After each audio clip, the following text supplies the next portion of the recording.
Before the break, I told you the story of the death of 16-year-old Philip Parnell, who was shot in the back in Teaneck, New Jersey, by police in 1990. The case is now the subject of a new 4-part docuseries, an important docuseries by MSNBC Films titled Model America. Episode airs tonight at 10 p.m. Eastern. I'm joined now by Thelma Pannell-Dantzler and Natasha Pannell, the mother and sister of Philip Parnell. Thank you for being with us.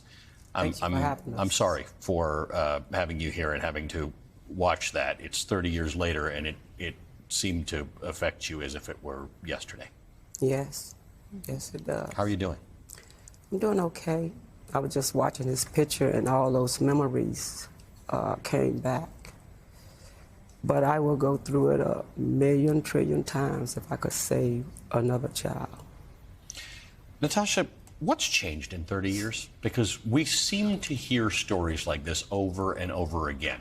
What do you think's changed in America since 1990 when young black men get shot either by police or otherwise for something that doesn't look like they should have been shot? Right.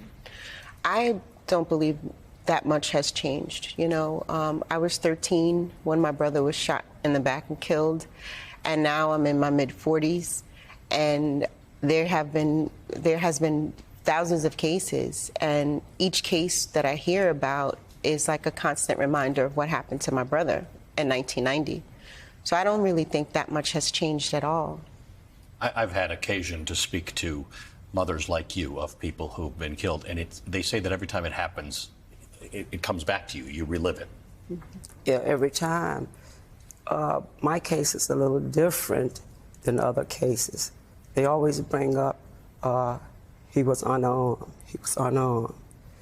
No matter what you have, when the police lies like that and it come true, I feel that they should be accountable for their action, just like anybody else.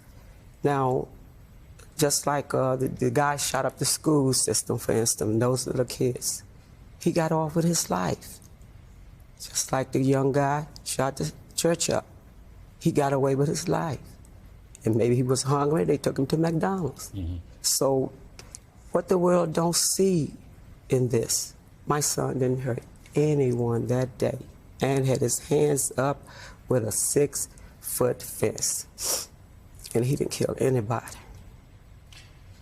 One of the things that has happened in recent years, Natasha, is that people have come to believe, because they see the videos of these things, that maybe the long-held beliefs that they had, that the people who were shot by police were a danger, maybe that's not true anymore. Do you think more eyes are open to the idea of maybe some people get killed unjustly by police just by virtue of the color of their skin?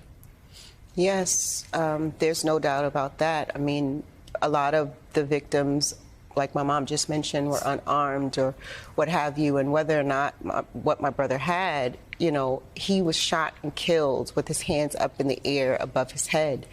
And that truth is finally being told 32 years later, you know. So with regards to other victims, I definitely think that it should be like police transparency, so to speak, because I know former Senator Weinberg, she came out with a bill of the police transparency bill, and I think it should be a two-pronged bill. Not only that police records, if they have fired their weapons or had anything like negligence against them, the public should know about it.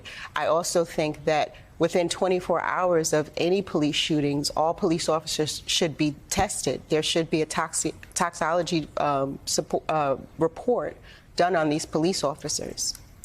One of the things that this documentary series talks about is the fact that Teaneck was thought to be this model community, this racial utopia. Do you believe that? In 1990, was Teaneck a place that felt integrated and without much racism? I loved the Teaneck, and my children loved the Teaneck. We had a happy life there. I mean, very happy life there. And I never thought that it was racial tension until this happened to my child. I never dreamed of Teaneck was that kind of a city. I never known it was like that until this happened to my son. And when it happened, Natasha, the city started to divide, the town divided. Yes. In many ways are along racial lines. So the stuff that you, at the age of 13, had never really seen or witnessed or experienced in your town, Did that surprise you as well? That, wow, this seems to be black people on one side and white people on the other side of this? It did, because I had white friends, I had black friends. I spent the night with both my white friends and my black friends. So when this happened to my brother, of course, I was like, what's going on? I didn't see the racial divide until this happened to my brother, honestly. There was an attempt in 2020 to put up a mural on the street to memorialize the death of black people who were killed by police, and it was met with some resistance in Teaneck about putting Phil on this mural. It was ultimately painted in a different location. But why do you think this is still controversial? There are some people going to always hate, no matter what you do in life. So I believe that the city council, they was against it to a certain extent, and they fought for it. And they still didn't want to put in certain parts of the city.